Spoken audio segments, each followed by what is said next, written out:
The first time I saw her, she was perched on a fallen stasis pod amid the wreckage of the crashed vessel, staring at me with huge, luminous eyes that mirrored the twin moons behind me.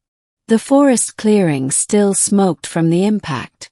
My survey shuttle hovered overhead, its spotlight pinned on the alien girl like a stage light highlighting the star of a very strange show. She was small, maybe half my height, but not childlike.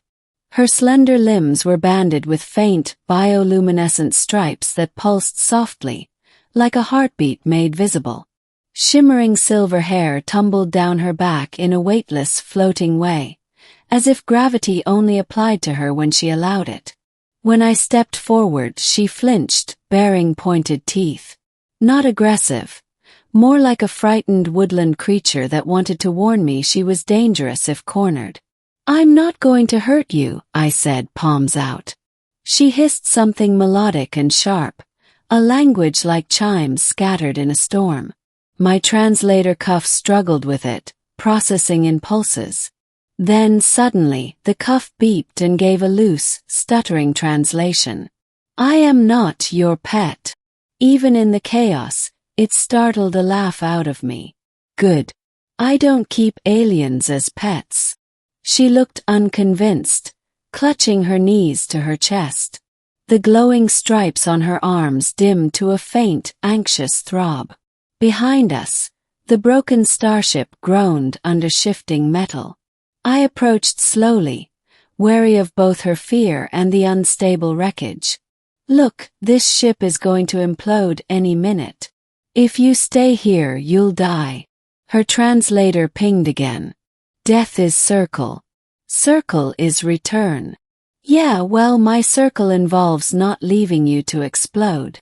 The sky rumbled, my shuttle's automated voice urging me to evacuate. I reached out my hand.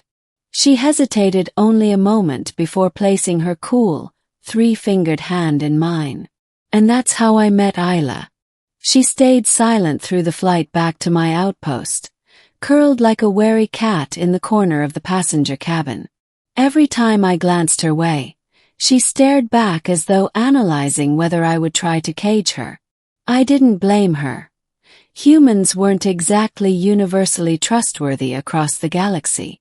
At the outpost, she followed me inside, sniffing every corner, drifting rather than walking. Her body seemed to adjust to human gravity in real time, recalibrating with delicate shivers. When I offered food, she inspected it like a diplomat offered a suspicious treaty. "Safe," I said, taking a bite of my own ration bar to demonstrate. She mimicked me, biting off a tiny piece. Her ears, long, thin, almost wing-like, perked up. "Sweet," the translator interpreted. Hours passed. She explored. I repaired the distress beacon. And as exhaustion crept over me, I slumped onto my old couch. That's when it happened. Without warning, Isla approached, hesitated, then gracefully curled herself into my lap, tucking her limbs under her like a cat claiming a warm spot. Froze. "You, doing okay there?" Her translator flickered. "You are steady, warm, safe. That doesn't mean I'm..." She poked my chest gently. "I said I'm not your pet." "Right. So why are you?" "This is not petting. This is anchoring." I had no idea what that meant, but she seemed calmer than ever, so I let her stay. Her body temperature was pleasantly cool, like holding a sunlit stone just after sunset. We stayed like that until sleep overtook us both. The next morning she was gone. Not gone, just on the roof of the outpost, staring out across kilometers of alien forest. Her silver hair fluttered around her like a living halo. "I sent your distress beacon," I called up. "Your people will find you." I expected relief. Instead, she hugged her arms around herself. "I cannot return." "Why not?" The translator took a long, fritzing moment. "My ship was exile." My stomach tightened. Exiled. For what? She unfolded her legs and floated down lightly, landing before me with solemn eyes. Curiosity. That's a crime. Among my kind, curiosity leads to contact. Contact leads to contamination of paths. We do not alter others. Her expression darkened. I altered my path by choosing to learn of humans. So they kicked you out. They chose not to follow me. It was worse than I thought. She hadn't just crashed, she'd been abandoned. So what happens now? Asked gently. Isla's stripes dimmed. I anchor until I find new path. You can stay here, I offered before fully thinking it through. Her pupils widened like twin eclipses. You offer home. Sure. Why not?